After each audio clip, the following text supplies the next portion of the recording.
Hey, killer. No cap.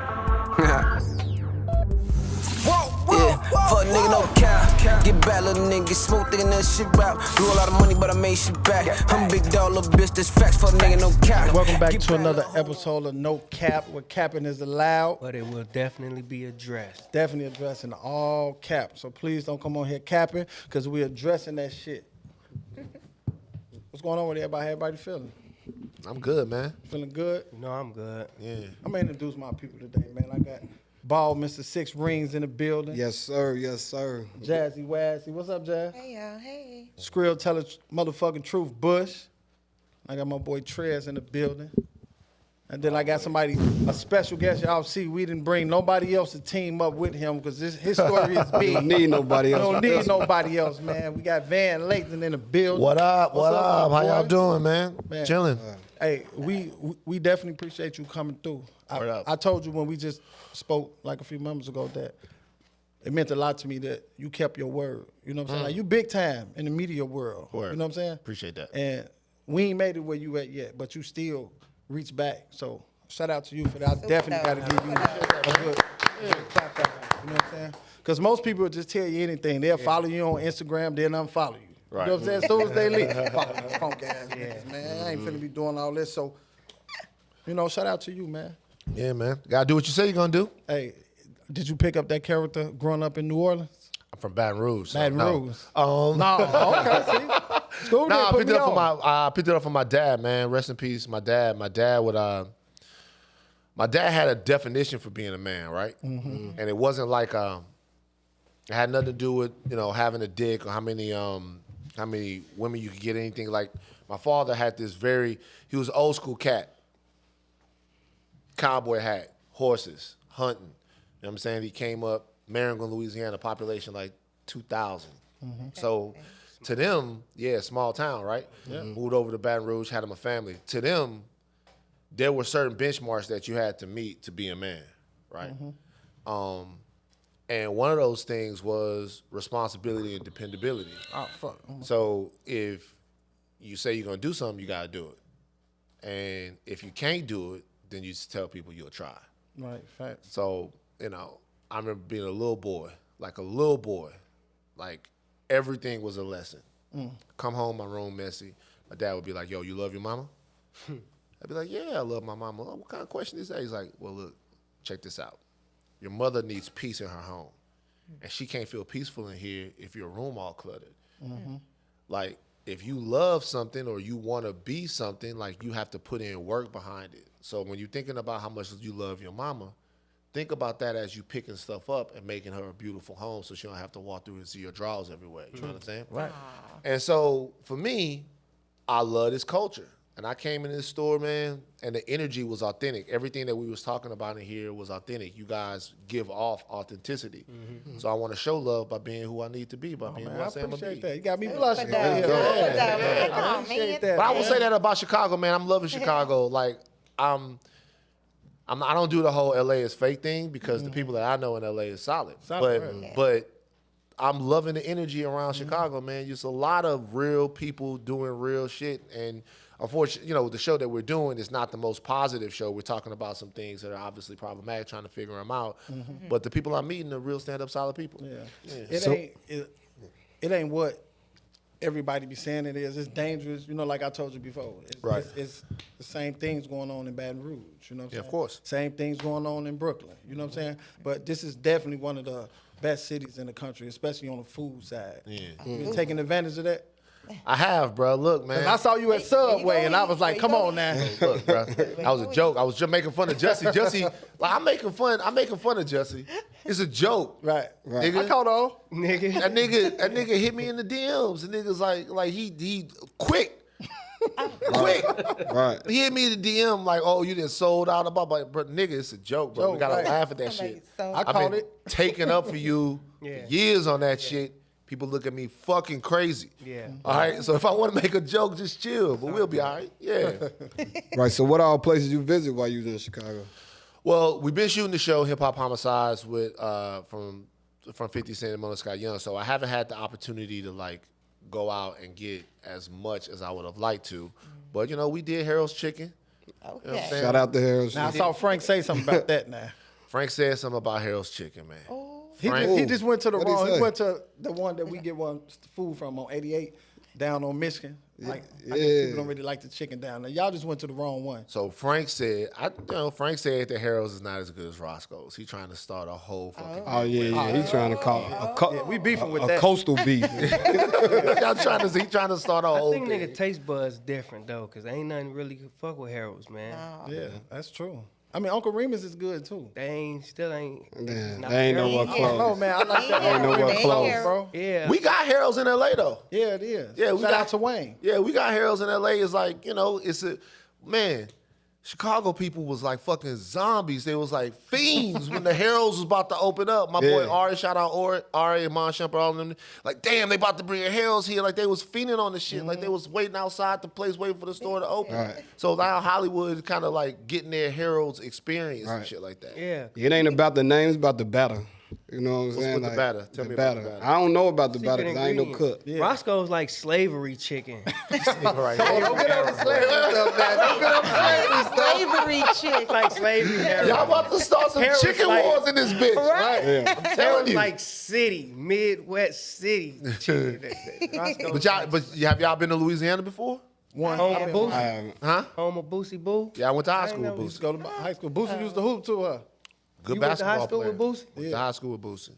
McKinley High School, South Baton Rouge, in the bottom. Boosie was a good basketball player, man. I don't believe that right there. Get out. I found that hard to believe. Boosie was a hooper. I believe It it. depends on how good he was. We could be able to know. So I do my fucking thing.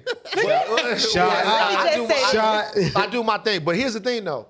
He was so small, Right. but was fearless and had good skills, man. Like he would be. He was little, but he would be heaving that bitch to the basket. But like the kind of guy that like, and people say whatever they say. Obviously, he'd be wilding on the internet sometimes. But the kind of guy that like that age, you could tell he was gonna be a star. Yeah. You could tell he was gonna be a star. Yeah, a lot of His nigga was confidence. Yeah, a lot of confidence. Yeah, a lot of confidence, very talented, all of that stuff. So and just never was afraid to say what was on his And mind. y'all just hit the Final Four down there, didn't y'all? When talk about The Final Four was just in New Orleans. oh, it's in New Orleans. When- Yeah. So New Orleans is one of the rotating places that they'll go. So it's not gonna be a couple of years until they come back. They always go back, there. They yeah. come back there, whatever. You know what I'm saying? They move around. Speaking of you taking up for Jesse, what made you take up for Jesse? What made you believe his story? He black. Oh, so just Facts. like you believe. That was straight to it. So good this is the Look, I'm like, this is the way I look at it. And this is my view of culture, right? Culture is like family, right? And so there are many things that define what makes cultural bonds. Where you from, what you eat, who you worship, pitfalls, trials, and tribulations you've been through, right? Like a lot of times, I'll go, now the internet's changed it a little bit, but when I come to a different place, the black people that are there, they actually nothing like the black people where I'm from, right?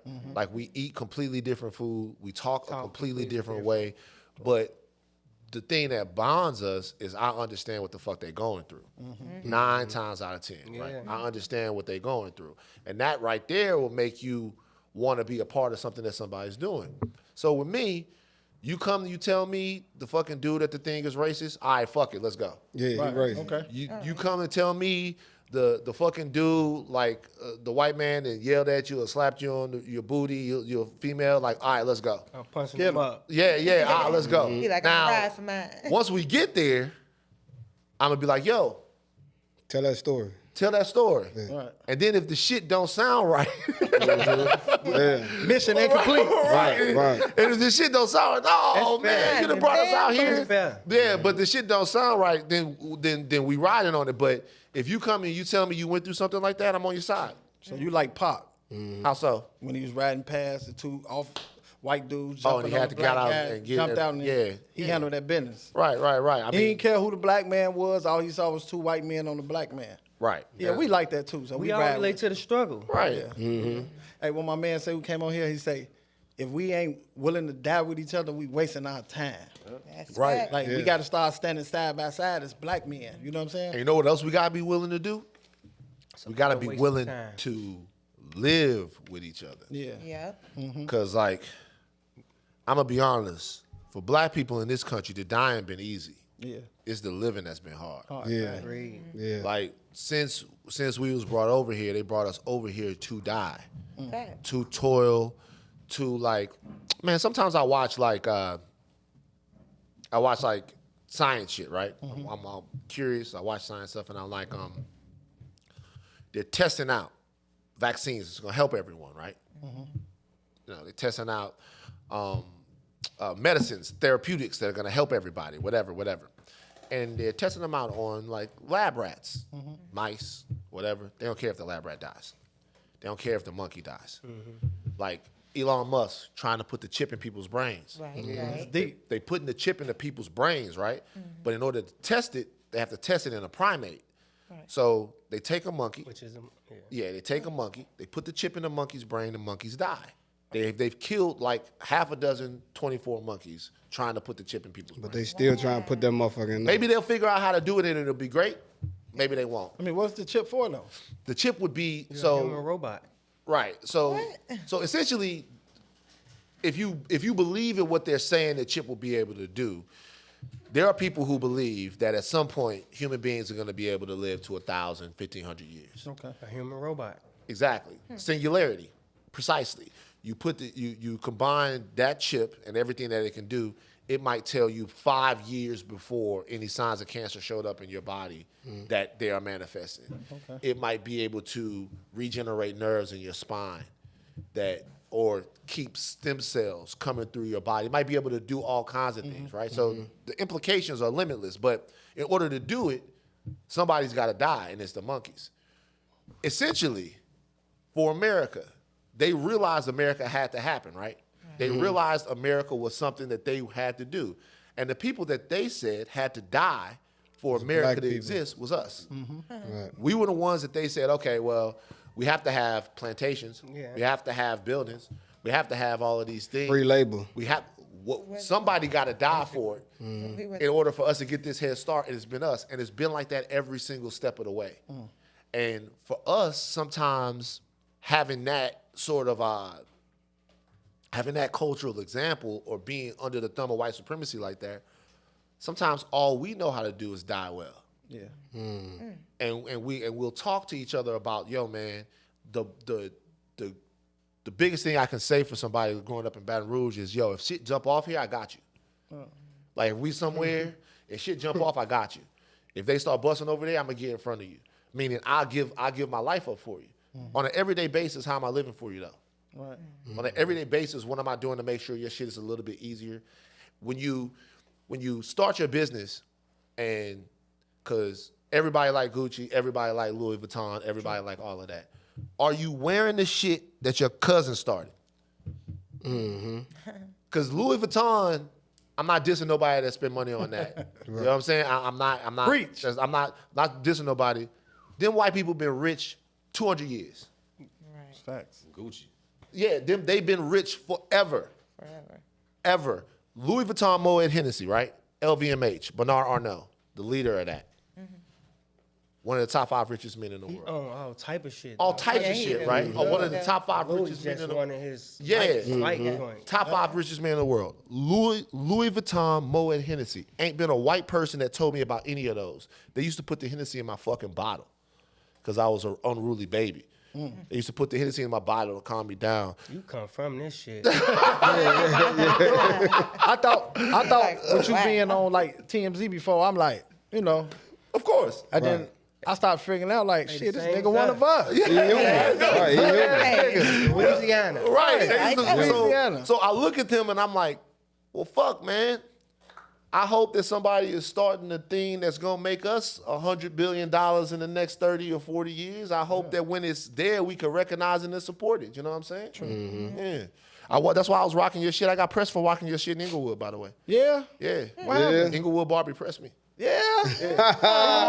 Put that shit on camera. Inglewood Barbie pressed me. She pressed me. She pressed me. I had to, when you see the show come out, I had to fuck Fame on.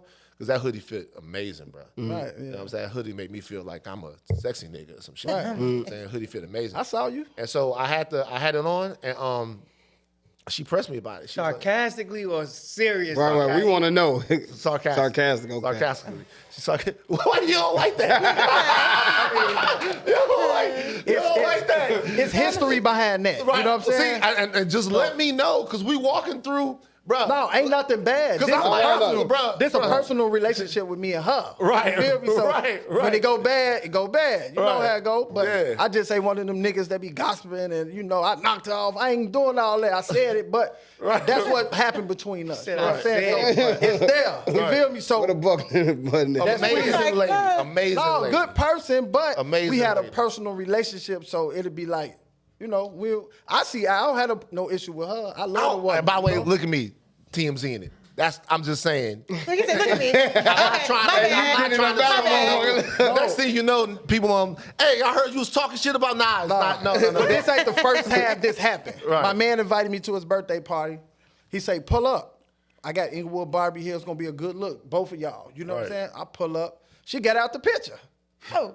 I'm like, I ain't saw you in 3 years. Like, that shit over with. Right. You feel Right, me? Unblock me. Let's work and let's keep building the city. It's like I'm locking shit You down over did here. something. You locking Yes, sir. things down. Right. You gotta let those feelings go, Unblock man. me. That's just Unblock me. unblock me, man. Right. I ain't Message. calling you, but Unblock. people tag me and her in a lot of posts. Right. And then I the other day, literally yesterday, this happened. I click it, boom, can't see her. User not found. I'm like, so That's we a- can that's a Barbie. bad He wants you to I don't have no unblock him. issue with you.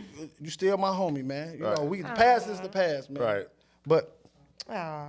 But we was fucking around over there in Inglewood. Tough place, bro. Right, where was you at in Inglewood? I ain't getting no invite. On her block, where she at. So like, I don't remember the name of the street, but like where I guess her It's probably 71st or something. like Sangerman or some shit her like that. her auntie stay over there. Her old man, before he passed away, he used to stay over there.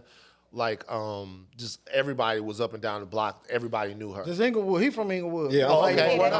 up? What up? Yeah, so I couldn't tell you exactly where we was, but that's where we was at though. Did y'all go feed the friends? Like, Nah. let me make sure I get that right so she won't be in my inbox checking me. Look, you blocked me. Pressing your ass. No, I'm back. checking motherfuckers back. So. Shaq be calling you next. Nah, she told me. Nah, but she told me about that. You know, she goes out and she helps people out. and No, stuff like she that. definitely does, man. She feeding the homeless. And I had thought about putting her on the wall, and I was in my feelings too. So I was like, I ain't putting her ass up there. But the next wall, Definitely deserve it though. she Yeah, definitely she definitely deserve She it. do her For thing. real, though. She She doing her, doing her thing. amazing, She very do her thing. like powerful. When she talking about it, you could tell she means it, and you can tell that passionate. that's her life. Yeah, She passionate. powerful. Yeah, what she yeah, talking about. yeah. And she consistent. That's what I love about it. You know what I'm saying? She ain't do nothing for 2-3 months or a year. She probably got like Been 6-7 rocking years doing it. You know what I'm saying? It take a lot to really go out there and deal with the homeless because I go out and I feed them, and it's like it can get wild and dangerous out there sometimes. Yeah. Like Right. I've been out there before, and shit, we done had a lady up a needle. She Oh, for stab real? us for some food.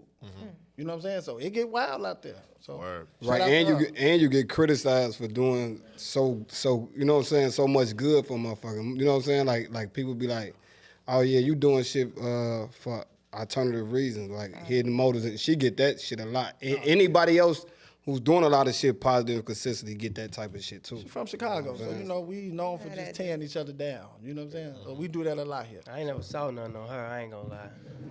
No, Never ever. I ain't never Nah, heard she nothing. she get it Never though. saw She get it though. Really? Motherfuckers fuck with her. fuck with her. No, That's what Everybody I hear. gets something, but I'm saying overall, I ain't never. it be good. It be good coming from her. Right. But I want to ask you, Will Smith, Chris Rock, Yeah. Grammys, banning Will, 10 years. Yeah. 2032. Yeah, Oh, that's that's 10 what he years. got 10 So years. That's outdated. He got 10 years who sentence. you running with, Will, on this one? He need not to be banned because he did smack a black man on stage. So this is my thing, and no, I can't go with Will. Will, you can't do that. Okay. But All but 10 years is OD. Right. I feel like they're crucifying him. 10 years is OD. Yeah. Everybody hates Chris. And this is the reason why we keep it to our culture, because whenever it gets to them other people, they go too fucking far. Yeah. You know what I'm saying? So we get it. It's fucked up. Right. What we cannot do, and I understand that that it's a sensitive topic, it's his wife and all that. I get it. But we can't normalize or encourage or cheerlead black men using violence as conflict resolution, right? Yeah. You use violence when you have to use violence, right? You use, by the way, There is a time for violence. Yeah, it is. always All had right, to you beat know what I'm saying? ass. You know what I mean? Like, let's don't fucking get it twisted. There is a time for violence, right? But you use violence when a joke on the thing, that's not that time. Yeah, it's not. Like, but 10 years, 10 years is a steep. 10-year bid, 10-year bid. 10, that's OD. That's steep. You feel like that set us back some? Nah, nothing No? can set us back. Right, there you go. Yeah, like so. Even you know what sets us back? There's one thing that can set us back. What? The idea that something can set us back. So I'll tell you where the psychology in that comes from for me, right? Like, one thing about understanding your place in a country or in a situation, a state, city, wherever, is knowing that nobody can tell you what to do. Nobody can tell you who you are, right? White people know that. They know that wherever they go, they safe. White man go to South Baton Rouge, he's safe. White man go to Beverly Hills, he's safe. He's safe in Beverly Hills because that's where he go. He's safe in South Baton Rouge because if they kill him in South Baton Rouge, it's gonna be 3,000 police down there every single day. So he probably not gonna get fucked up if he down there, right? He probably all right. We don't really have that feeling. No. Like, we not safe a lot of times in our community, and then we definitely not safe in Beverly Hills, Definitely. right? You know, Going to jail there. right. So that makes us feel like a certain degree of behavior, right, is going to make us okay and make us safe, right? So if if Will Smith don't smack Chris Rock, then maybe they'll think that we're okay and they'll treat us better. That right there is a lie. We know that don't work. Yeah. Right, hell no. Like, we know for sure that acting right or being genteel or being a non-threatening nigga or being whatever, that's not gonna keep you safe from white supremacy. The reality, so fuck them. The reality is nothing can make us look bad to me, to white people. Like, we can't make the culture look bad. The culture is everything. The culture is good. The culture is bad. The culture is greens. The culture is top flight chefs. The culture is all of that. And so it doesn't make any sense to stand up straight for a country that's intimidated by how tall you are. Because as soon as you stand up straight, we got to knock them back down again. You think you're doing the right thing by putting on your best wear. So I don't feel embarrassed by nothing. I love it all. Right. All the most ratchet shit, I love it. It's definitely getting Chris paid. He said he ain't doing an interview until they talking big numbers. Yeah, I mean, I'm going to be honest with you, though. Like, it did bring out the more baser nature of me, because I'm thinking, if I'm Chris, I got to get my lick back. I gotta give my leg back. And you heard the Rock Brothers. You heard the Rock Brothers. The Rock Brothers, like, man, it's a lot of us, man. We Like gonna, the Brooklyn, yeah, though. I yeah. ain't gonna lie. I wouldn't You even lost want your to ghetto do it. pass. I got it. I Like- can't, bro. I wouldn't be able to do it like that, man. You gonna get Nah. your lick back? You gonna do it right then and there? Yeah, bro. I can't do it like that. And it's like, what do you say at an interview? Yeah, I got smacked. Like, no, I can't sit there and just talk about getting the shit smacked out. Like, Right. I think he just caught the backlash from Will boiling over. He just probably wanted to smack shit out Jada and can't. Yeah. I feel Right, like but that let's talk wasn't even about- for him. But I felt like That smack came from everybody. I thought he was gonna go in the back, and they was gonna be like, And they was gonna it fight. went It haywire went down. back there. Yeah. You know what I'm saying? Cameras was broke, a nose was broken, or something like that. And then I'm like, damn, Punch is me. he Don't just a smack me, though, pussy? man. Punch me. Don't smack me. You know what I'm saying? Like, is you just a pussy? Like, I understand not fighting out there, but backstage, still seeing Will after he got that award, he had to walk back there And again. party, celebrate. Yeah. and So, shit. you know what I wonder, though? Because you're right? I wonder sometimes, I wonder about that, right? Because think about that feeling. Think about the feeling. It don't come from a smack. Think about the feeling. Think about how you feel in your body when you just feel like a motherfucker is playing with you. Right. Yeah. You know what I'm saying? Think about how you just feel, how you sit there and can't nobody say nothing to you. Can't nobody do nothing until you get it off your chest. And think about how you flash out. What if you didn't have that? Like, wouldn't that be dope? I mean, I don't think, maybe it would be. But at the same time, I don't want to be getting smacked in my face. You know what I'm saying? Right. Right. It's just so I don't know how to feel about it sometimes. you know? Right, but if we pay attention to all the past Chris Rock interviews, he say how he battled with being bullied. You know what I'm saying? Like so. Talks about it, yeah. So he's not like, that's normal for a lot of us growing up in the inner city, us defending ourselves. But a lot of people don't have certain traits, how to deal with certain shit. Right. You know what I'm saying? Like it's documented over and over. He like, nah, I battle with this shit to the point where he know how to handle it. right. He took on certain tools that like, nah, this is how I'm gonna do this shit. I'm just gonna be the bigger person, like in the bigger picture. Well, Like he got his Martin Luther King on. He turned the other cheek. right, yeah, he should have. Me, I'd have fucked him up. So he should have fucked him up. Like, you know what I'm saying? But I The first black understand. man that got smacked in front of 30 million people, though. I can't say that. Shit, way more than that. Yeah, it was way more than that. Yeah. too. It's like way the whole fucking world. And then the thing is, Literally. think about the preamble to that, right? To the smack. Somebody walking up on you with that energy, he didn't square up at all. You ain't feel that? He Yeah, didn't, because he like didn't- this Will Smith. Like, I don't know, man. I don't know the way he walked I don't around. like Don't even smile at them. Did you even smile after you smacked him? even playfully, I'd have been like, "Whoa." You know what I'm that saying? yeah, you gonna get on guard. Even playfully, I'd be like, "Hey," Because he You know would have what I'm missed saying? me. Right? He's whoa. I'm like, "Oh shit!" And then my side, Chicago East Side, with the camp, bitch ass nigga. Yeah, Jessica Show Simpson over. up next. show I think he froze. Like, Different for me. The fuck you just finna swing on me like that? But Yeah. I said that man, literally, he has a lot of courage. Because Who? that, Chris. Yeah, he does. You're right. To do that, and go backstage and I still agree. do your job. I agree. yeah. Yeah. I don't know. That the whole world saw that. I don't know. I probably killed myself back there. I be so embarrassed. I This be is so how deep embarrassed. that situation was for me. Because I was worried about him after that. And I'm like, damn, I hope he don't kill himself over these next few days. You know? Like, I was everywhere thinking you about- go, this is what people know. Chris once talked about the fact that he's in therapy 7 days a week. Yeah. 7 days a week to deal with his depression, and also he has a non-verbal learning disorder. Yeah. Right. So where a lot of things, sometimes people think, Chris, tell y'all something real quick. Like, I'm jogging in the morning around Echo Park in LA. Like, wake up in the morning, jog the loop, and it's like 6:30 in the morning because you want to get there before all the tourists get there and stuff. I'm jogging around. I do 5 miles or whatever. And as I'm jogging, I'm looking. I'm like, God damn, that guy in that Adidas suit looks familiar. It's literally 6:30 in the morning. And when I get up to him, it's Chris Rock. That's the TMZ instinct. Exactly. Right, exactly. And it's like, it's 6:30 and the sun is barely out and he's just walking around the lake. Fully dressed.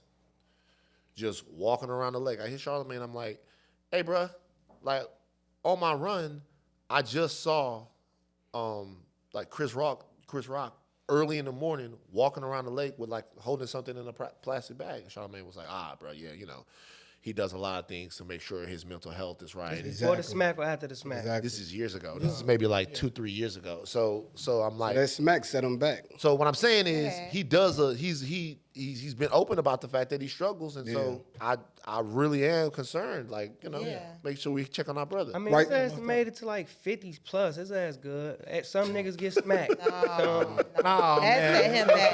People be dealing with that stuff they whole life. My nigga. See, he still be looking for the nigga that smacked him. 30 years later.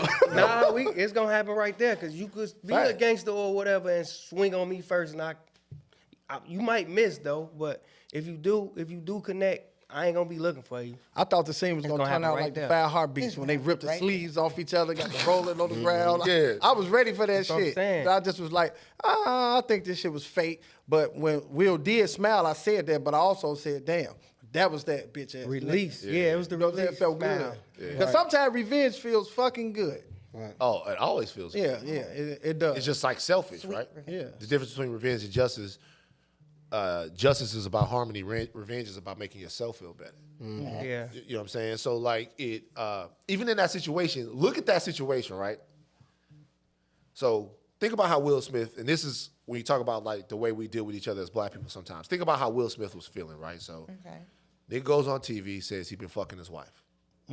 So after he says that he been To the cross. Nail it what to it's like. the cross. That's it, like Now nigga that go, comes to the point, though. What I was saying, his boil is boiling over. it's boiling Yeah, over, that's right? Boiling over, right. That's why I said it wasn't for him. It wasn't Right. for Chris. That was built up. Right. Precisely. So think about it, right? So Will, nigga say fucking his wife. They talk about it. Will goes on the show.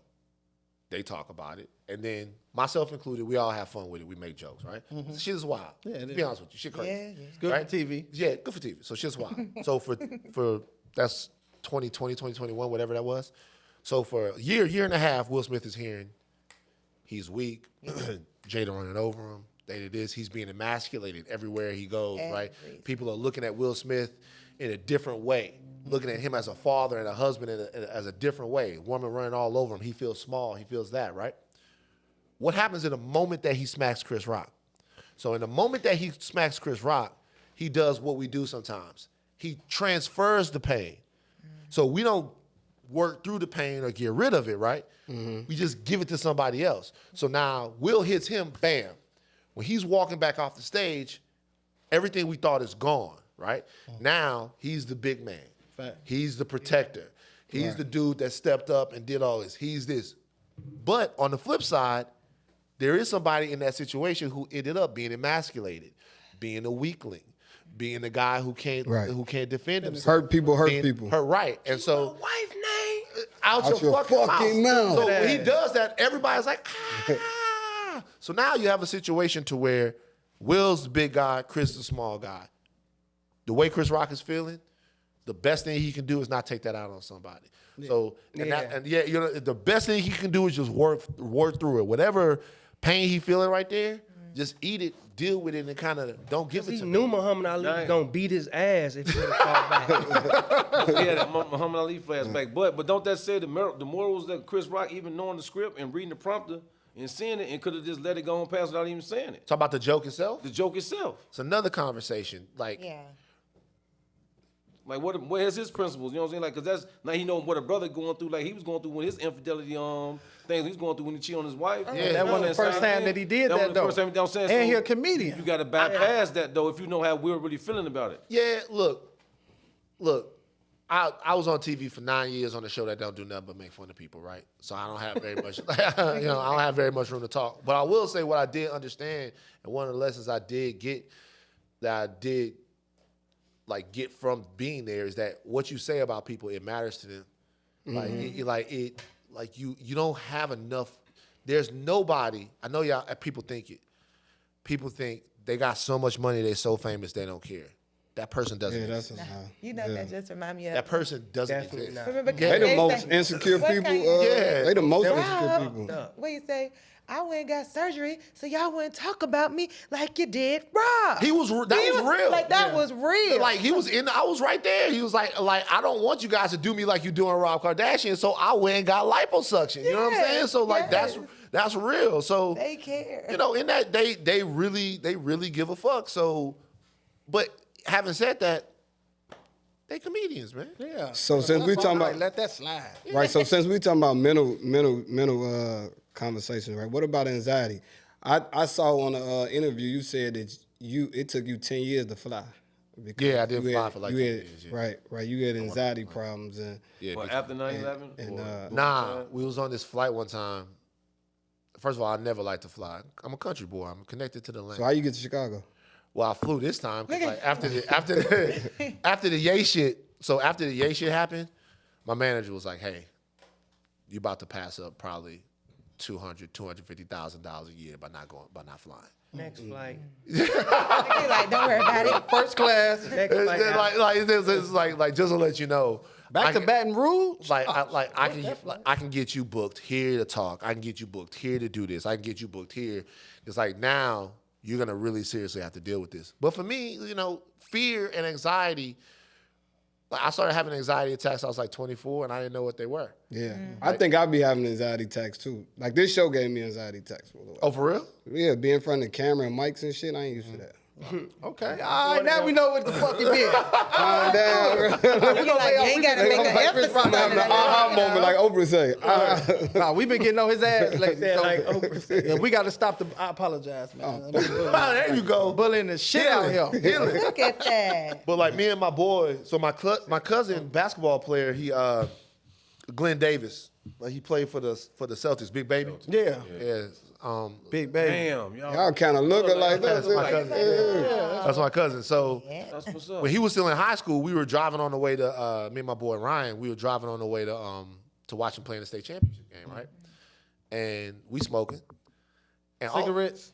Weed, nigga. Oh, okay. And so You said we smoking with the little smile. The we lean smoking. in for And me. so we smoking. And all of a sudden, I'm sitting there and I'm like, and he looks at me. I'm like, bro, I feel like I'm about to die.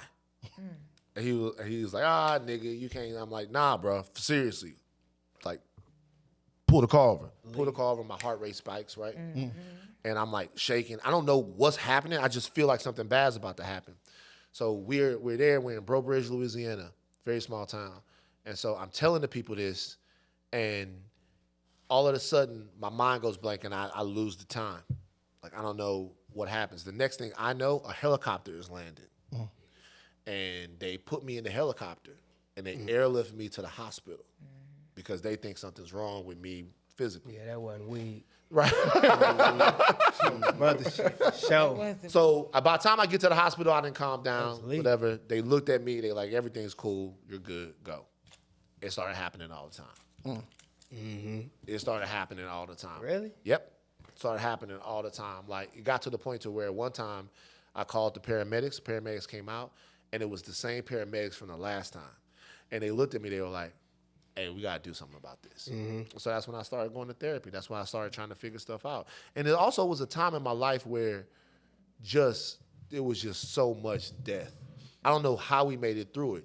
George, GT, Delvin, Tepford. It's like Jason, just everybody getting killed.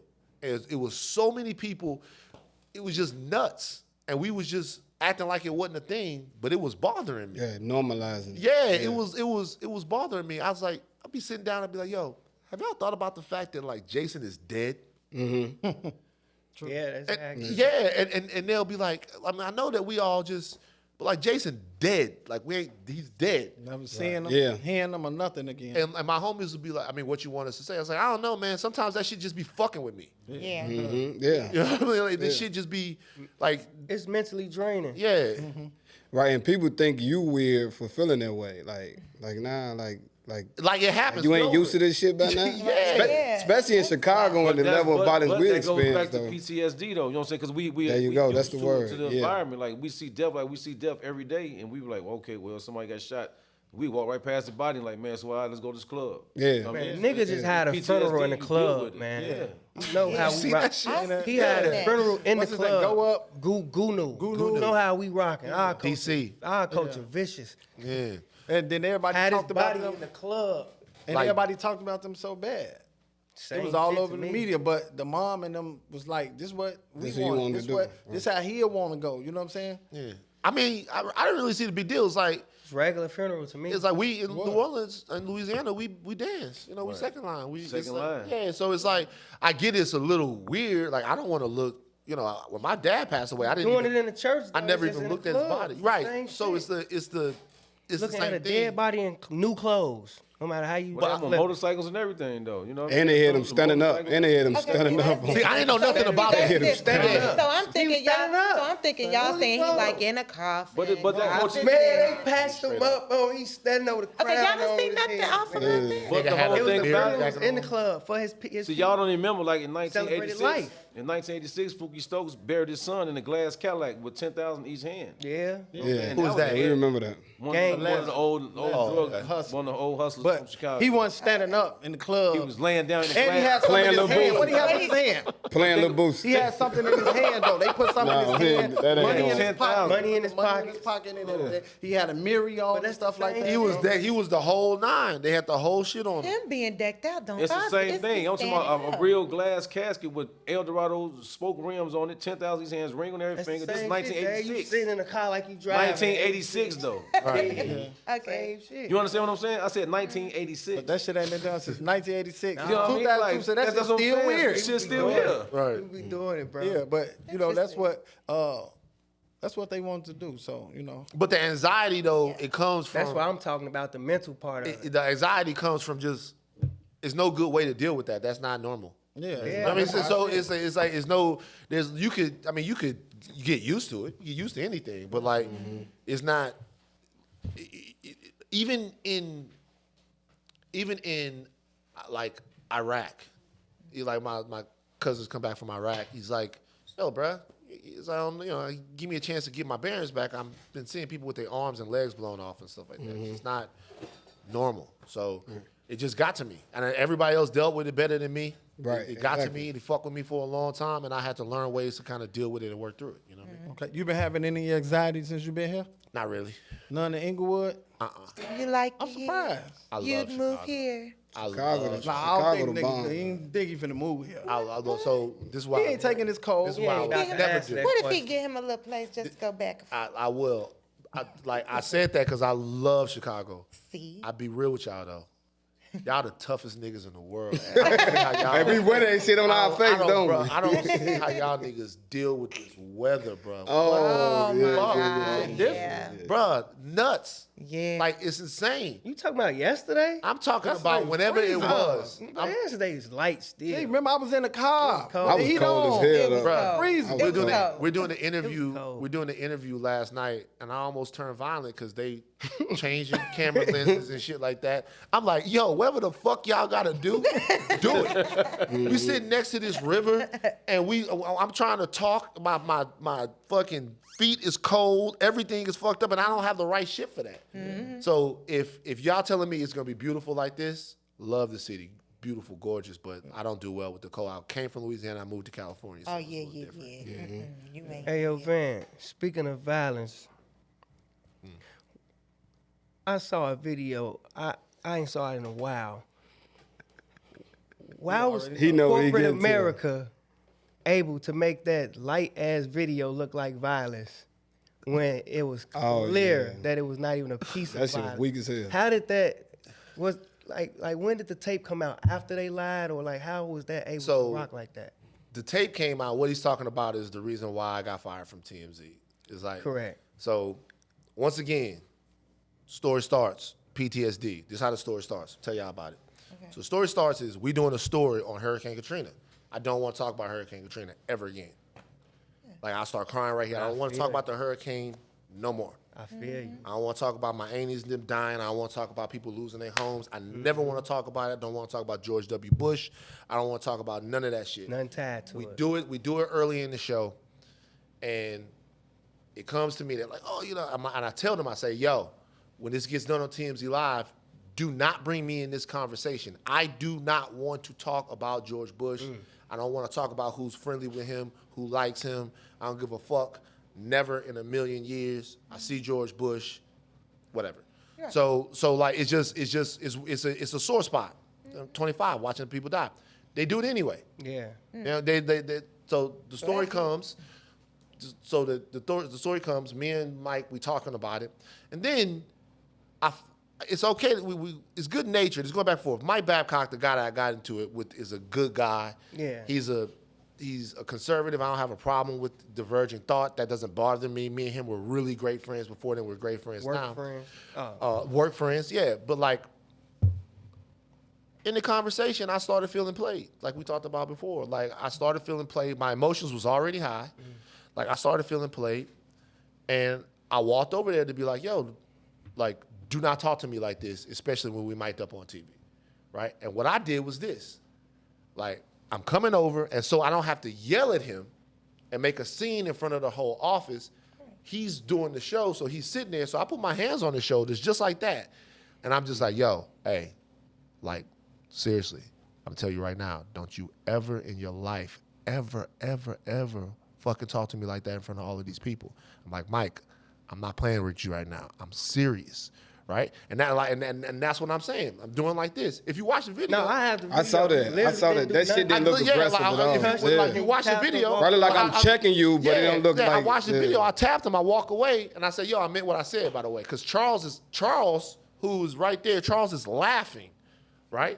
And so I walk. He's laughing. So when I walk away, I go, "Yo, I meant what I said, though." I know y'all think I'm not. It's not. Yeah, a they joke. can see the seriousness in Yeah, your like, I face. meant what I said. Yeah. You know what I mean? I go to sit back down. Charles goes, "Van, go home." It's the last time I was ever in TMZ. Yeah. So I I leave and I go home. It was all gravy because I was at the end of my contract and I'd already told him I wasn't. Right, I resigning. saw that part. Yeah. Okay. So I go home. I go and do Jamel Hill's podcast, like that day. So I go to do Jamel Hill's podcast that day and do not talk about it. And then later on that night, HR calls. And HR goes, I knew that call was coming. I'm like, yeah, I lost my temper, blah, blah, blah. He grabbed him a little bit though. But You gonna pull it up? like, on camera. yeah, like, so so Jamel, so they call me and they go, yeah, did you put your hands like around his neck? And I was like, no. He didn't though. I was like, no. And I was like, oh, this is where we're going. Yeah, y'all blowing this shit out of proportion. I was like, this is where we're going. I said, you know what? Do this.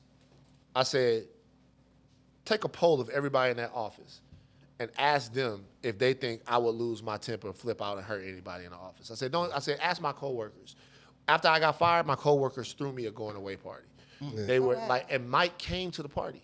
Mike came to the party. Mike came to the So you party. could have been playing both sides. Could have been, but who knows? I take people at their word. Mike, like Mike came to the party. But once again, God, man, because So what matters? God, and the reason why I say that is because, like, that happens, and that's the best press release for the fact that I left TMZ that you could get. That went on page 6. Everybody reached out. Everybody reached out. Everybody's like, Van, come over here. Van, come over there. See, if I would have just left and did an Instagram post like today was my last day at TMZ. Right. Whatever, I still had a lot of things that I was going to do, but when that happened, everybody's reaching out, and then TMZ had to come back and make me look. I mean, I'll be honest with you, I don't have very much animus for anyone at TMZ just because I worked there for a long time and I made a lot of good friends there. They do what they do. We know what they do, and that's how we should categorize them. The only thing I do have a bone to pick, and it will be a bone forever. Well, one, I have a bone to pick that Harvey didn't call after my father passed away, but Damn. it's the way it goes. But the other thing is, they know who I am. They know me. Right. And they still try to play me And they the still- Tuesday after because they were embarrassed. Because when they came out and they put that out, they were embarrassed. And everyone looked at them, and then somebody in the page 6 article from the office was like, y'all know that that's not Van. Van would never do that. So they were embarrassed, and then they tried to play me and make me look like I was some kind of violent. They did, ogre. but it was clear though. Like literally it did was. nothing. By the way, I sent that video to Jason Lee, so that's how the video got out. Right. So how do you? And you think race played any part in that?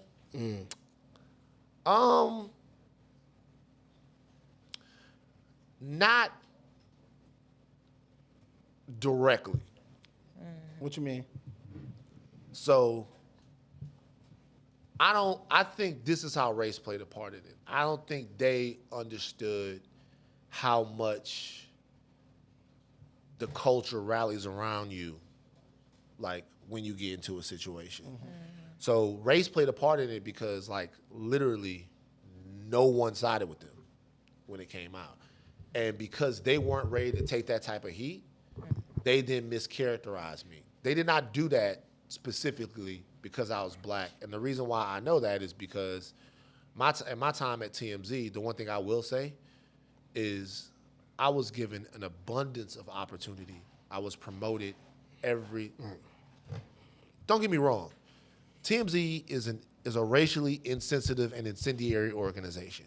Right, they clowning white people too. But they're a racially insensitive and incendiary organization. And when I say that, I mean, Incendiary organization. so meaning you don't have to, so for black people, you don't have to hate us to be our ops. You just have to not love us. Yeah, I agree. So if we all sitting around and we're talking about something and I say, hey, that's gonna hurt the community, and you go, fuck it, we could do it anyway. Well, it doesn't matter whether or not you want to see us fail or not. You're doing something that's hurting us. You don't care to protect us. You're an op. Yeah. So do you think if you put your hand on a black guy like that, you not fired? I probably still would have been fired. And the reason why I Are say you say you probably would would have. And the only reason why I say that is because if I'd have been re-signed with TMZ, there's absolutely no way they would have let me go. If I'd have, because at this point, so we were having, after the Ye shit, everything blows up and my career starts going crazy. Me and Harvey are going to meet with Warner. Me and Harvey are going to meet with Fox. And me and Harvey are going to do it because they want to give me my own TV show, like Hip Hop Homicides, my own show that I'm doing. That they want to give me my own TV show. We want to figure this out. And at one point, I actually looked at him and I was like, I'm not re-signing. Like, y'all could pay me $1 million a year. like I'm not coming back. It's been a good ride. Like it's like enough. On the elevator. It's like yeah, it's too long. The Trump shit was too much. Right. And I'm done.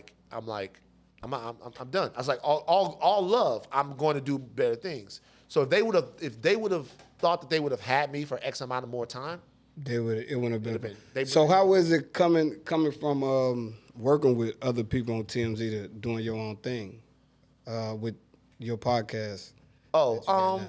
It's good to be able to go deeper into things because remember when you're on TMZ, it's like, hey, we got fucking Sandra Bullock out. What do you think? Hey, I think this. Ha ha. Boom, boom, boom, boom, boom, boom. Button, we out. So now having the opportunity to get more in depth in things and talk about them with a little bit more nuance is refreshing. You know what I mean? And that's more important too. Of course. Yeah. Yeah, it definitely is. T.I., how you feeling about T.I. right now, man? Being a comedian. I actually hit Tip up a little while ago. It's like, I told him I write jokes and I write him some jokes and stuff. Yeah, he was joking with I his think he ass. needs some. Do we need some jokes? Look, let me tell you about this. You need some shorter words. I know that. Yo, so gonna be honest. I think it's hard to transition to something else when people know you as one thing. Right. You know what I'm saying? Like, think about it. Think about how we treat, because T.I. is a rapper trying to be a comedian. Think about how we treat all these ball players that be trying to rap. Correct. Right. Nigga, True. if you don't lay the ball up, Right. trying to hit you, Take fucking, this like, shit you know what I'm saying? Right, Like, nobody gonna Why take do this we shit do serious. that though? Because it you know why? Because if I'm thinking, because I've never really considered this before, I think that we get comfortable with people in how we know them and how we love them and how we met them. We comfortable with T.I. as a rapper, and that like T.I. being a rapper or somebody being a ball player, that comforts us. And comedian probably was his first love. Who knows how long he really wanted to do that? Now him being a comedian, we thinking to ourselves, we like, I don't know, nigga. Right, you gotta over convince me with your fucking joke. Yeah, like we probably think, you gotta over convince me. I don't know, but I think is we around the same age. I think is cool to watch somebody as long as he's gonna be dedicated to his craft. Like I'll be 42 next week. That's not too young to pick up something new to do. No, it ain't. And he definitely got a lot of nuts, just like Will Smith and Chris Rock got. To get out there, I watched the other night, he got booed, and he's kept going with his jokes. I saw it. And I'm like, damn, that's brave. You know The only thing I didn't like was, and they squashed it, so I didn't like what happened with the young lady from Atlanta. And did y'all see that when he got up on the stage or whatever? Only reason why I didn't like that is if you're gonna be a comedian, be a comedian. Yeah. Right, you gotta take that Like shit. take the joke. Taking the jokes is a part of it. So if you're gonna be a comedian, be a comedian. Don't be there and then be sensitive when they're gonna talk about that. T.I. and his wife has been cleared for everything. I don't know what happened. It's a bunch of mess. I don't even want to fucking get into it. I'm sick of all that type of shit. But if you don't go up there and try to flex on her, so that was the only thing. But they squashed it. They worked it out like black people should. Yeah, they most definitely did. Ketanji Jackson, how you feel about that? First black woman to be a Shout out Supreme to Court judge. Ketanji. Yeah. Shout out to How do you Ketanji feel Jackson. about that? I think it's amazing. I think it's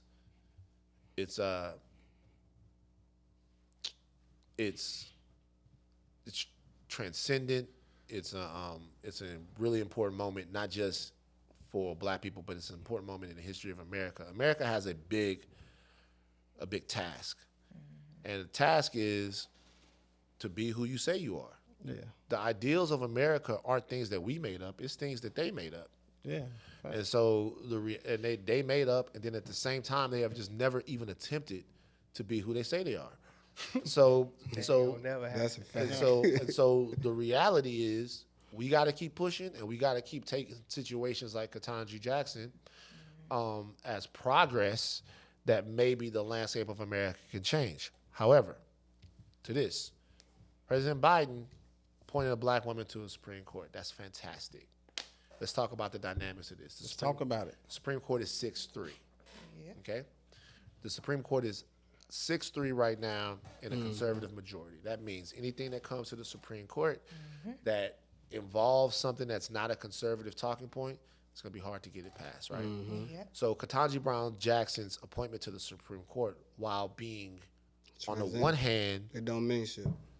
not as much as we think it might. Yeah. However, it means a hell of a lot, but at the same time, from an actual mechanical sense, it doesn't mean as much because things that we might need the Supreme Court to do, and I'm not saying that black people speak as a monolith, but things that we might need them to do, voting rights, things like that, if we're suing for that, Supreme Court doesn't really do that, that's legislation, but any kind of case that will come before them, she's not gonna be able to make much of a difference in that because the numbers are bad.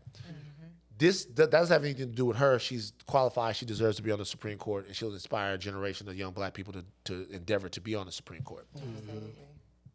What I'm more concerned about is the Democrats being able to wave that flag come November or a couple of Novembers and say, hey, we gave you a black lady on the Supreme Court, so come out and give your vote. I'm not about to spend my time bashing the left because it's not productive, but what I will say is that as black people, we have very specific needs right now, and our politicians that we've put in, whoever, I don't know who voted for who, whatever. The politicians We on your side. the black people that voted for these politicians, we voted them in with a very clear set of circumstances, a very clear set of priorities. We want our voting rights protected.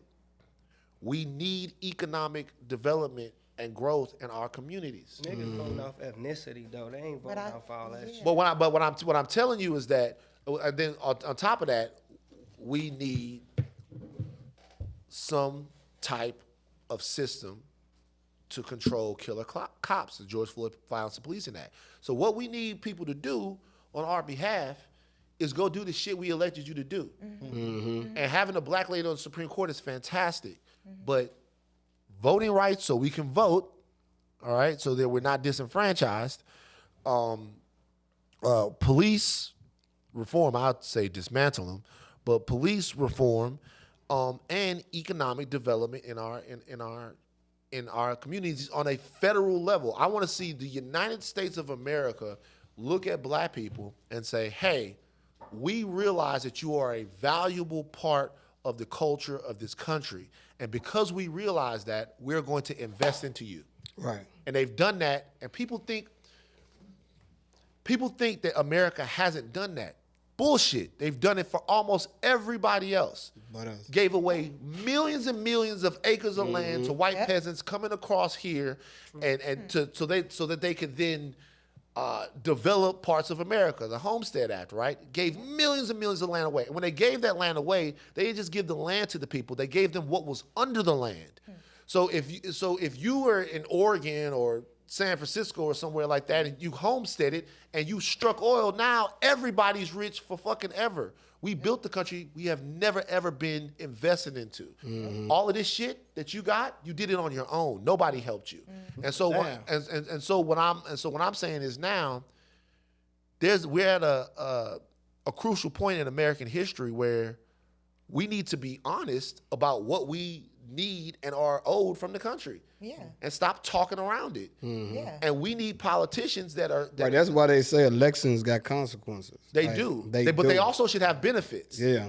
So you shouldn't keep voting for a bunch of motherfuckers who ain't doing nothing. Right. You go to a restaurant right now, let's say we all go to Harold's Chicken right now, and the lady comes over, she takes our order, she's very nice. She's super nice in the way that she talks to us. She's super nice. But she never brings our food.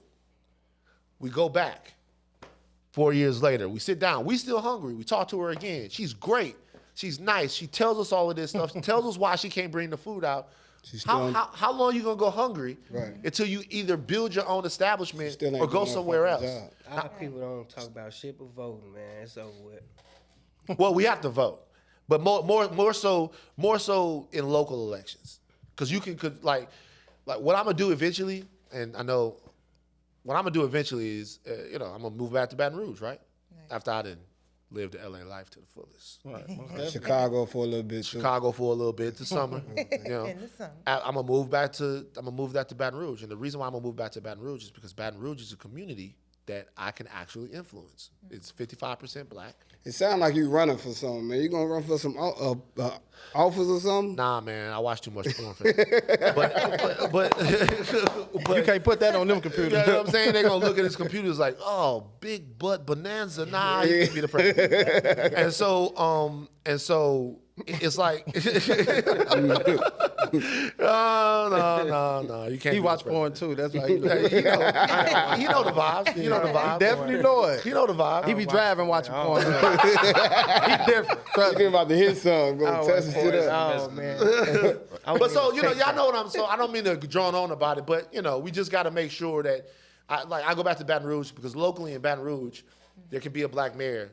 Shout out to Mayor Sharon Weston Broome in Baton Rouge right now. Shout out to my man Ted James in Baton Rouge. Shout out to Gary Chambers running for Senate down in Louisiana. What we can do is in these places where we have actual control, and here in parts of Chicago where like the city is really predominantly black, I would imagine that you guys have some black city councils. This shit all of corrupt. this. What you mean? It's corrupt here. Corrupt. Everybody know Illinois the corruptest shit corrupt. state, Chicago the corruptest city, and You get them any type of money, it ain't going to the community. Al Capone days. It's corrupt here, man. You Google it, you'll find out. it's So it's been corrupt. illegal to be Politics is corrupt. All our politicians go to the federal penitentiary. I From the government, I really don't know about this. Like, so Yeah. what? So what? How is it? Like, why is it so corrupt? Like, why is it so lot bad? There's a lot of backdoor shit. Yeah. A And lot of lot of palms back getting door shit. greased. I'm talking That's it. police sergeants and shit, running shit, making motherfuckers do 30 years for murder, Right.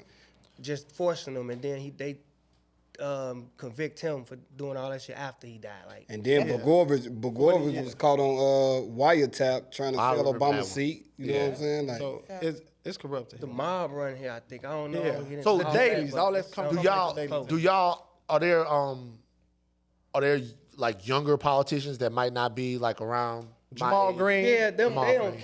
count. They can't get in the organization. They work on the outside, like actually with us. Right. So they got a voice, but they don't have the funds to fuck. right, they got grassroots politics. Right. They don't have the money like the politicians that don't give a fuck. What are the blackest parts of Chicago? Inglewood, Inglewood, where I was, right there. stand up. Roseland. Shit, damn near the whole Inglewood, our Rose- regular Hyde Park, Chicago Bronzeville. East, like it's a part of Chicago that's really only Chicago, and it's just all Chicago. Yeah, it is. Chicago is a segregated city. Very. So you rarely going to see a Riverdale. white neighbor. That's you know what what I'm I'm saying? saying. They You barely starting gonna now see. to change up, but everything is black in Chicago that we know of. The Chicago. Yeah. So let me tell you something then. So basically, y'all, if I started asking questions around this room, I bet you if I start asking where everybody from, y'all from Chicago, but I bet y'all will say, hey, my people came up here from Mississippi, they came up here from Alabama. definitely. Yes, they definitely migrated. Definitely. Louisiana. Yeah. You know what I mean, because of the Great Migration and stuff. What if I told y'all that there needs to be another Great Migration, but of black people back to the South? It do though. Oh, I Yeah, it do. swear. That's where the money at. Yeah. Absolutely. There's They kinda still a lot of forcing us land. like that right now. Yeah. though. There's still a lot of land, and there's places, there's pockets where there's a lot of us. And I swear to God, man, I thought that all of the social action and by Isaac and Mike and all the guys in Atlanta, they try to make you guys, they say that Atlanta's like the black Wakanda or whatever like that. So them niggas be getting on my nerves with that Atlanta shit. But it's like, but they got some points. And some of the points are, there are spots in the United States where we could go and actually establish financial and political bases, right? And actually do that. But the thing is, we got to get on code. And when you talk about corruption in a city, that's true too. But then there's also cultural corruption, right?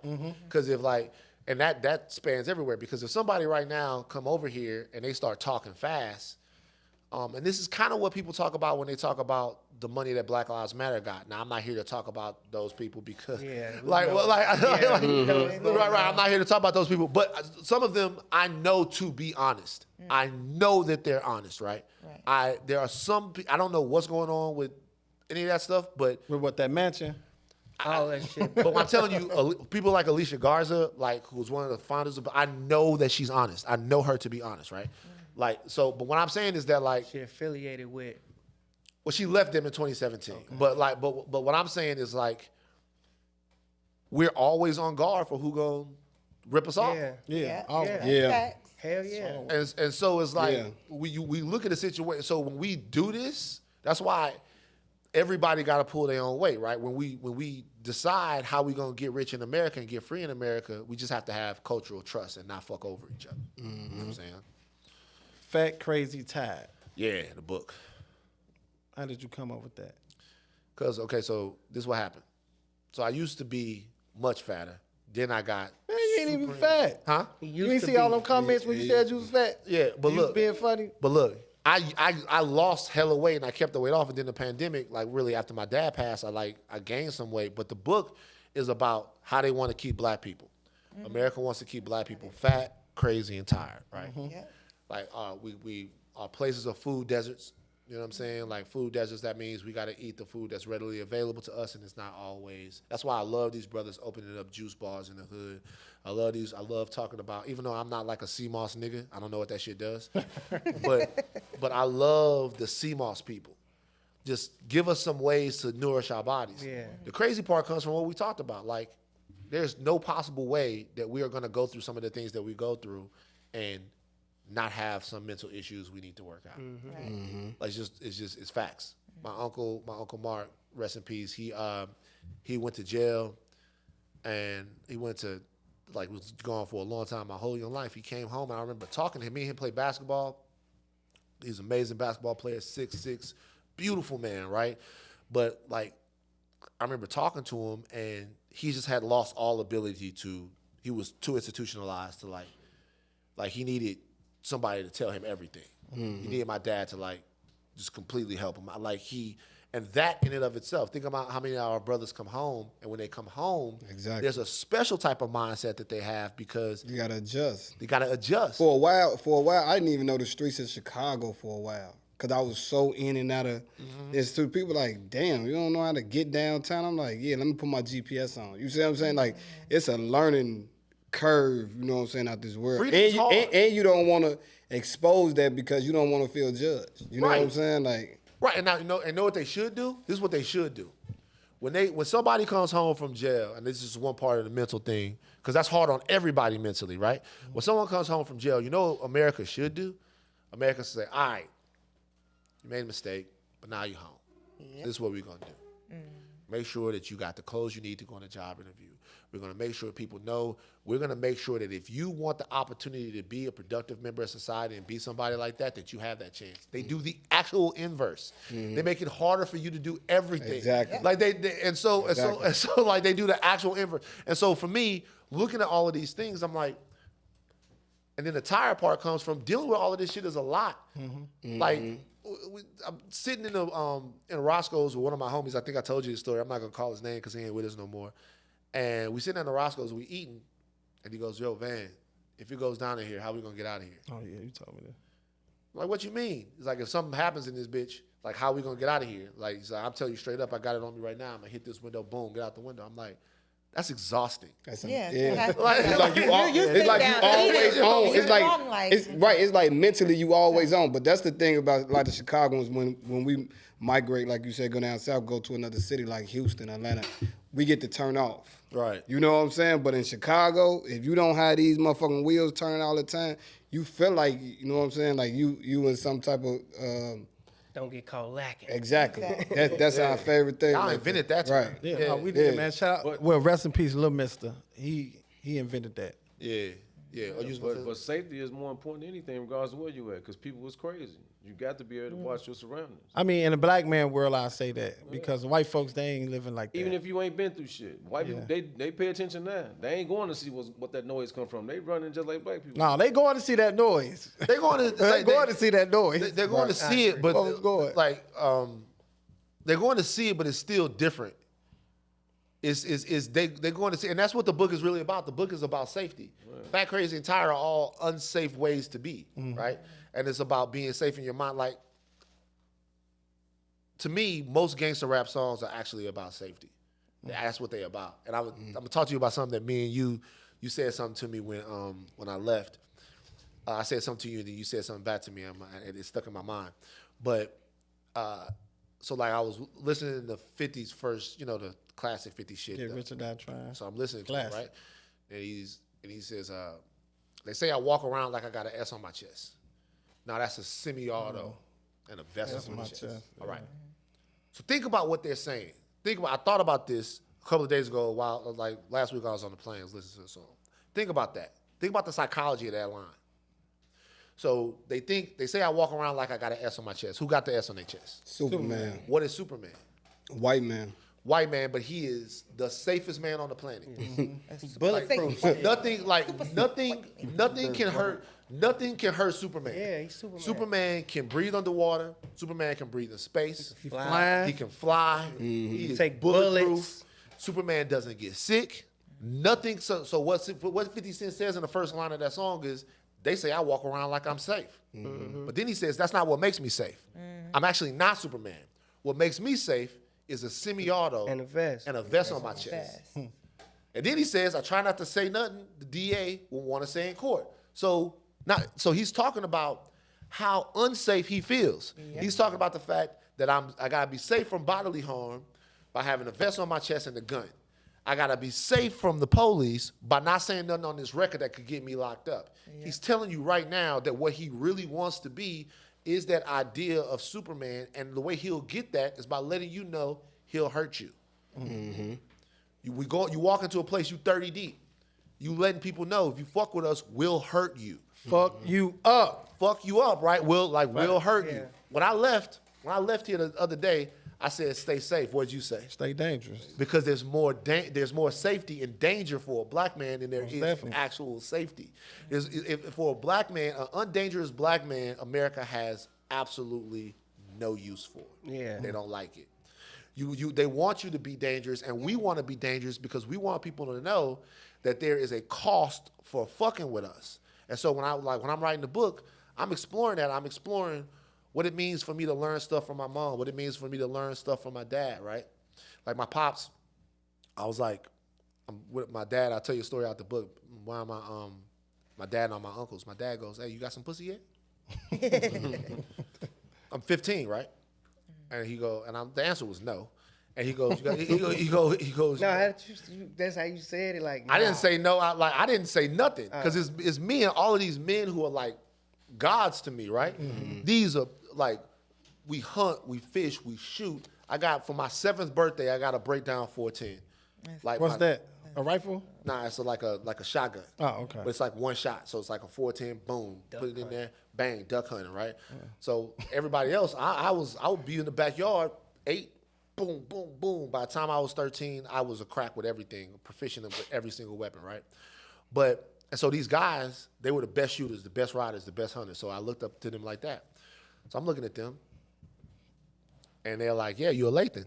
So that's not what we don't make it to 16 without getting no pussy. You need to, you know what I'm saying?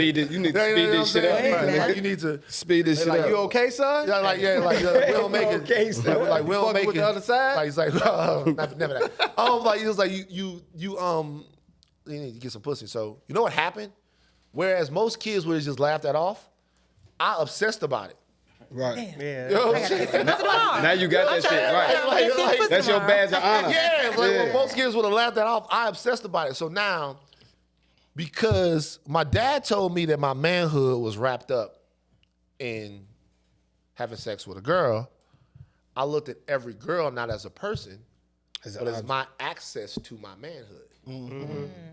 So I'm looking at a girl now, and I'm talking to her, and I'm thinking, yo, I need to fuck with you. I need to fuck you because I'm not a man if I don't. Right. Yeah. You know what I'm saying? And so Help me man up. Help me man up. Like it's like, yo, I'm not ready. Yo, girl, you don't see what I'm going through? Right. You know what I'm saying? Like, look, I gotta get in the club at a minimum.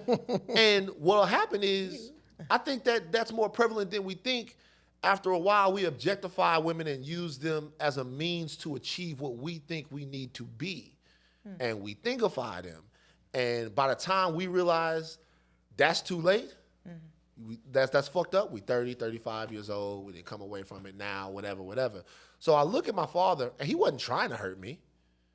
He was actually trying to have that conversation from the other side. He was trying to open up a dialogue between me and him about sex.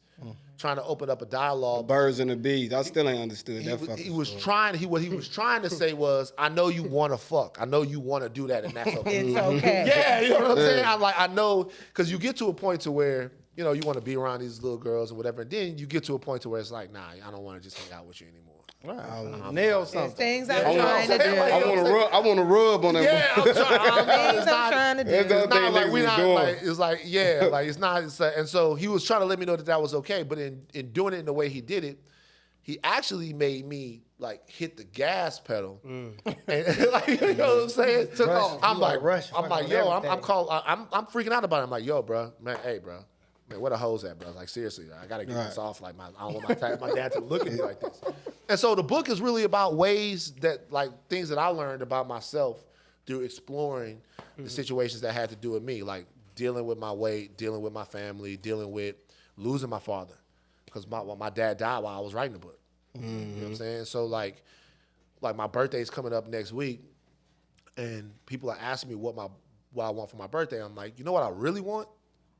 What I really want is for that nigga to call me. Yeah. That's what I really want. Let me say the other say you won't.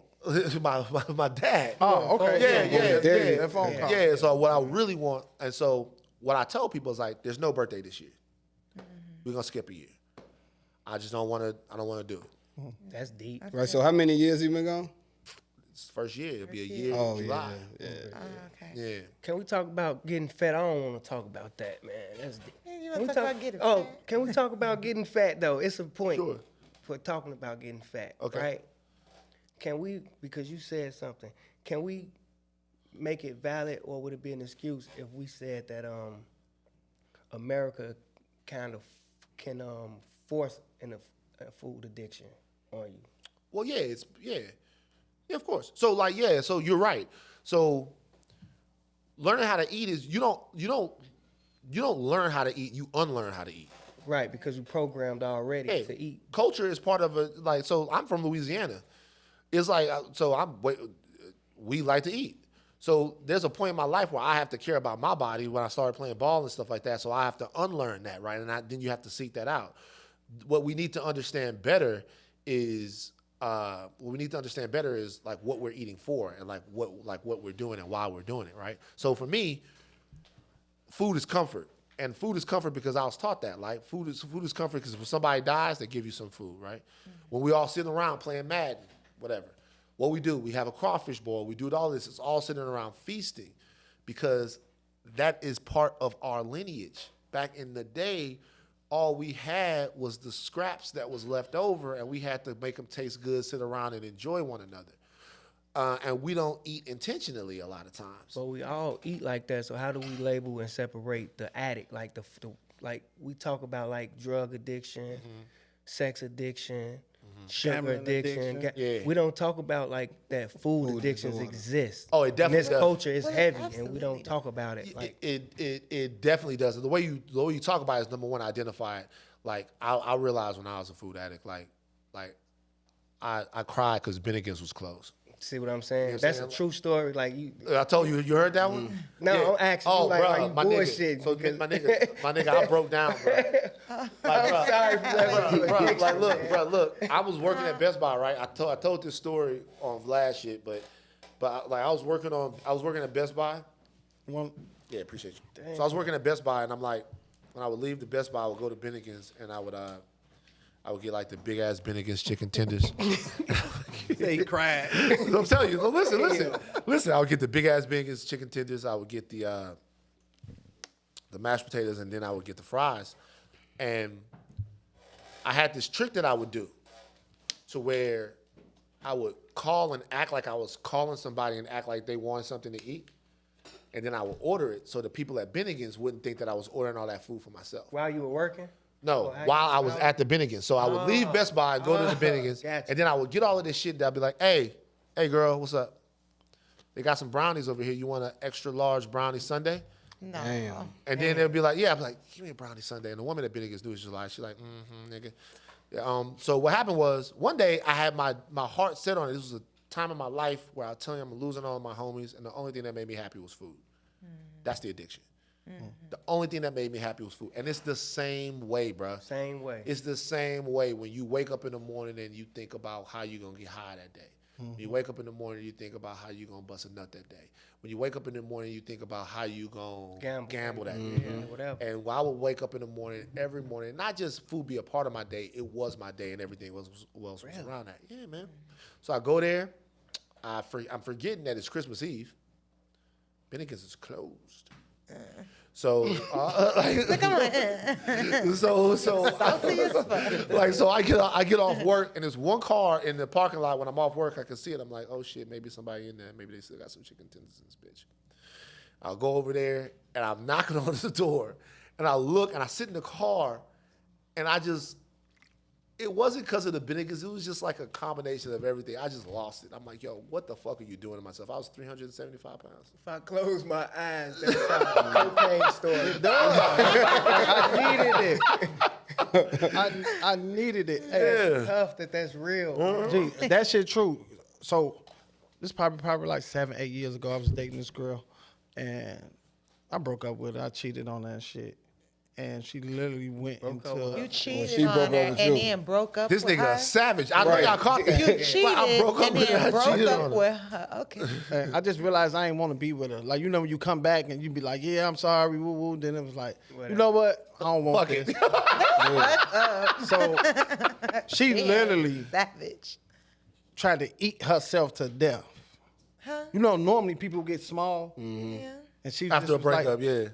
I ain't see her probably for like 7, 8, 9 months. She went from like 130 to like 190. Because of you? Yeah, and she literally told me, she like, since you did me that way, I can't stop eating. That's the only thing that make her happy. So she ain't want to be attractive to nobody no more then. No, she just went into a depression, and it made her eat. And It made- That's what happened in the Food made pandemic. her We feel just better. that's what happened in the pandemic. We just was eating. Yeah, had shit to do. Yeah, that's true. Yeah, we was just hanging around. We just eating. I gained like 40 pounds through that. Yeah, so I Still gained working like, it off though. yeah, that's what I'm saying. Like, you know, like for me, I wake up this morning, like it's a part of my day now. Now a part of my day is like trying to honor my body. So I wake up in the morning, I'm fucking jogging around the lake. The lake was fucking lit this morning, brother. Everybody was out at the lake. I'm jogging around the lake. On vacation? You working out on Yeah, vacation? you jogged around all late? No, that's Yeah, right. man. Fat ain't crazy working out on attack. vacation. You gotta call Once us it for that becomes type of like your shit. routine, that's what you Dedication, do. It man. don't matter Yeah. where you at. What's up? You bump something on the lake? It's the routine. Yeah, bro. So I got this. Didn't catch that. What the fuck? Oh shit, nah, Bump something? nah, man. Well, you focus, tunnel vision. Yeah, focus, tunnel vision plus. You got to get you some Chicago butt. Nah, bro, because I'm my girl, bro. Don't. Look, Don't he's do like, that shit. Oh no, I will I not. agree. That's you. I got to say it again. She gonna say, ain't no Walk inside the summer, homicide room and you can and you tell them you did. That's you. ain't no summertime shop for you anymore. You know what All I'm you saying? got to do is say, I love my girl, Dave. I don't cheat. And I ain't got nothing else It's to over say with. about Yeah. it. Hey, Nigga had to man. come back from the brink. Hey, Been a bad couple months. I'm just getting the back when we good. I love you it. can tell when them uncomfortable questions because you get to move in your phone. Shit, like, you know what? Hey, Van, did What you up? read your TMZ contract? No. No, I asked that because you got like Liddy Gang after they fired you. You was on like 4, 5 different platforms. Hey, I'm just logical like that. I'm like, he must didn't read his.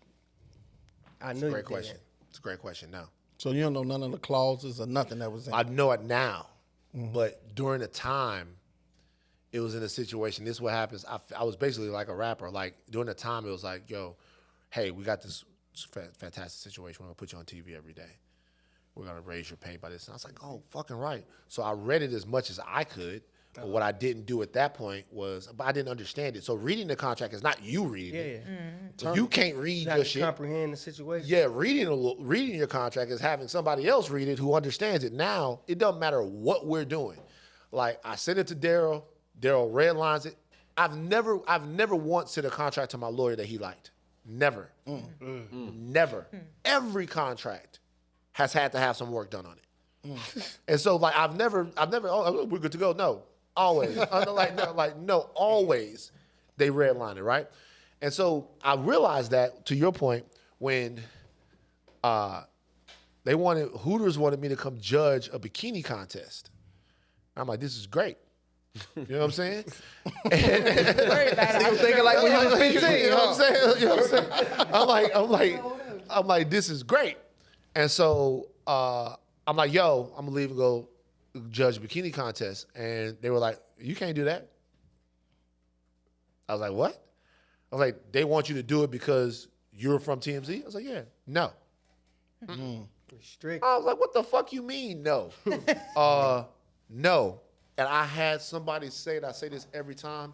I had a lawyer say to me the coldest line that every creative should ever hear. I had someone say, "We own your talent." Damn. And they not flexing when you sign. Nah, that means what you do, Flex everything. like, it's ours. We, like, EHM, we own your talent. So we restrict you from working elsewhere. We can tell you you can't do this. We can tell you anytime you're going to go be funny, anytime you're going to go right, anything you're going to do, we own your That's talent. a TMZ contract. Yeah. That's Yeah, tough. that's professional too. Remember Jason Williams riding the motorcycle when he went with the Bulls, got drafted, broke his leg, injured himself. Yeah, that had some ended his clause whole ain't supposed to contract. roll Yeah, motorcycle. right. One supposed to ride motorcycles and he didn't know it. Right. So the reality is and that's another reason why I was kind of getting ready to leave. Right. So for me, it's like, okay, well, I want to be able to, and this is my deal with everybody now. I want to be able to work for you, right? But I also want to be able to put my book out. I also want to be able to put my movie out. And I want to be able to do all of this stuff, and you ain't got nothing to do with that because I'm only giving a part of my talent to you, and the rest of my talent, you know who should own it? Me, nigga. Right. So and everybody should do that, and that actually helped me understand what my only goal in life is. My only goal in life is to be in a position where I can go as far as my talent will take me. And you think that that's a thing, but it's not because it's people that's in bad contracts. It's people that's not in the right situations. Done your growth. Right, that'll stunt your growth. So I just want to, I might not be good enough to be whoever. I just want to be as good as my talent allows me to be. And in order to do that, I got to be free. More than what TMZ. Right, that mean you ain't got the machine behind you. Right. I got to, You gotta do it on your gotta own. be, Right. you got to be free to do that. Right. Damn. And so, as much shit as Ye been on, and Ye be going through it. The one thing that He done mastered that shit. the one thing that he does that he has always talked about, and it was hard to explain to people. It was hard for people to understand in 2010, 2011 when a cultural god like that is telling you what he can't do. You like, what the fuck you mean what you can't do? You can do whatever you want to do. Right. He's like, no, I'm trying to do this. They won't let me. Who? They. Who is they? And he started naming names. He The started machine. talking about the people in fashion that wouldn't let him spent do. so much money. machine. Yeah, that wouldn't let him Oh, do. yeah. And we fought him on it. And I'm not here to defend a lot of this shit that Kanye Man, has he was done. right. Fuck But that. but like we fought him on it. But the reality is we didn't even know what he was talking about. Like we had no clue what he was talking We about. ain't never been in that room. Never been in that position. Never been in a position to be, because by the time you make it to where he goes, you a superhero to us. You can do whatever you want to do. But he was saying, nah, They there's not letting me in. It ain't the they're money. not letting me in. It ain't the money. They not letting me in. They don't want They me don't here. want me here. Right. And so after he did that, now, nigga might be too free. He broke his own barriers though. He started his own shit. A lot of us don't do that though. We beg for them, and he literally went. It was good they did him like that. Bet on myself, yeah. The best place. Speaking of Ye, how's y'all relationship? There's no You ever relationship. talk to him? No, you don't ever talk Nah, to him? we talked like I made friends out of that are, so we talked a little bit after that for a while. But I mean, After the rant you talking about? yeah, we talked after that for a while. We exchanged some emails, but people around him, that's like I know a lot of them, like GLC obviously. GLC is an amazing person. You know what I'm saying? Shout out to GLC. GLC is an amazing person, and one of Kanye's like Most number trusted. one, one of those most trusted trusted advisors. people around him. So like, and a talented man in his own right. So for me, just understanding the world and everything that he was in, like I don't think there's probably much for me and him to talk about. I don't think we vibe on very much, but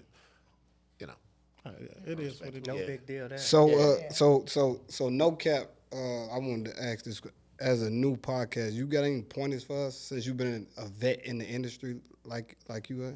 I'll be real with you.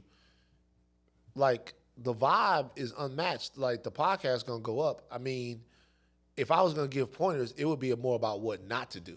You know what I'm saying? And one thing that you can't do in this type of deal right here is rush anything. Like you gotta keep podding and keep Casting. keep podding, keep bringing people on here, and carve out your niche. There's a podcast I want people to. I'm so proud of these ladies. So proud of these ladies. It's called Good Moms, Bad Choices. It's with Erica and Mila. When Erica and Mila first hit me up to do their podcast, they had a very small audience. But they continue to build their narrative, who they are, what it is that they talk about, which is women who are moms, who mama got to have a life too. That's the edict of the podcast. Sound interesting. Now I look up at them. They top 100, top 50. They just keep doing it. Don't stop. You know what I'm saying? Y'all got something that a lot of podcasts will never have, which is cultural importance. Y'all matter around here. That's very true. So I like that, man. Chicago need the what's Chicago like, need this. and really, to be real with you, something else is, I don't know, and y'all tell me this. Why doesn't it seem like there's any media that comes straight out of Chicago like that? I say that all the time. Well, like what? Like urban? Like, what I mean is like, Man, shouldn't Chicago have a breakfast club? Shouldn't Chicago have a big, huge podcast? We don't Shouldn't got Chicago? nothing. Well, I'm gonna tell you why we don't have that. Well, this is it right here. Okay. But Yeah. the reason why we really haven't had anything established because nobody bees here. Everybody come here, get their money, and they gone. So the people that's important to the people that's coming here to collect they bag, they not even here. Yeah. They can't even come home. You There's know what I'm nothing saying? here. So you got the people like us that's really in tune with the people, but we might not be in tune with Yo Gotti. So he come in, he get his bag, he gone. Right. You know what I'm saying? And one of the only people that we really had was Zach TV that was getting real You known. told me about him. I looked up some of his shit too. I feel Dope guy, you know, he was one of my best friends. Rest in peace to him. But, you know, he happened to get murdered in the streets. So until Chicago reached that place where our people that's our stars can be at home, it's gonna be kind of tough. Well, what has to happen for that to happen? The violence in the street, for one, because majority of the people that's in position are the drill rappers, the Right. ones that's talking about dead people and disrespecting the streets. They can't be here. Right. Yeah. You know what I'm saying? Dirk can't come and ride around in Chicago in no Lamborghini. You know what I'm saying? But he You can't should. do that in Baton Rouge. You can't do that in Baton Rouge either. They'll kill you. Boosie speaks on that all the time. Yeah, he is like. You know what I'm saying? Yeah, it's But yeah. these them two murdering cultures. You know what I'm saying? So that's why you ain't seen no Breakfast Club or nothing. But you got us and we here. So Okay, word up. Cause like that's because it's a. I'm gonna lie. It's a beautiful place. I'm gonna be here a lot more often, man. oh man. It's your first time? Appreciate it. Kinda like I done been here on jobs before, but it would be like you here for a day, then you Oh, yeah, leave. you ain't sad. But yeah, I ain't stay. But yeah, this is kind of my first time here, man. Gorgeous, beautiful place, bro. Well, we appreciate you coming out. Oh We man, enjoyed you, man. no problem. Pleasure, man. One of the realest black men alive. man. Kept his word with us. George Bush don't care about black people. Hey, but he do though. Van do though. Hey, Van definitely care about black people, man. Make sure y'all follow. We know they following you, man. So we need you to tell these people to follow us right Right. quick. Hey man, follow and listen to the No Cap podcast, man. And when you like get a fucking example, get a feeling of what Chicago really is, man. It's just, the city is so much, bro. I'm really loving the vibes, loving the black people I'm meeting in Chicago, man. So y'all stay locked in to No Cap. For sure. Appreciate you, man. Make sure y'all like, subscribe, and keep commenting, man. And No watch. cap. Nigga, fuck fame, shit, I'm all about racks. I'm a big dog, little bitch, that's facts. Fuck nigga, no cap, dog. I mix the shit with the fentanyl. You talking tough, get your face shot just for teeth, and I'm knocking your lips off. Ain't no future, I'm pulling up stick talk.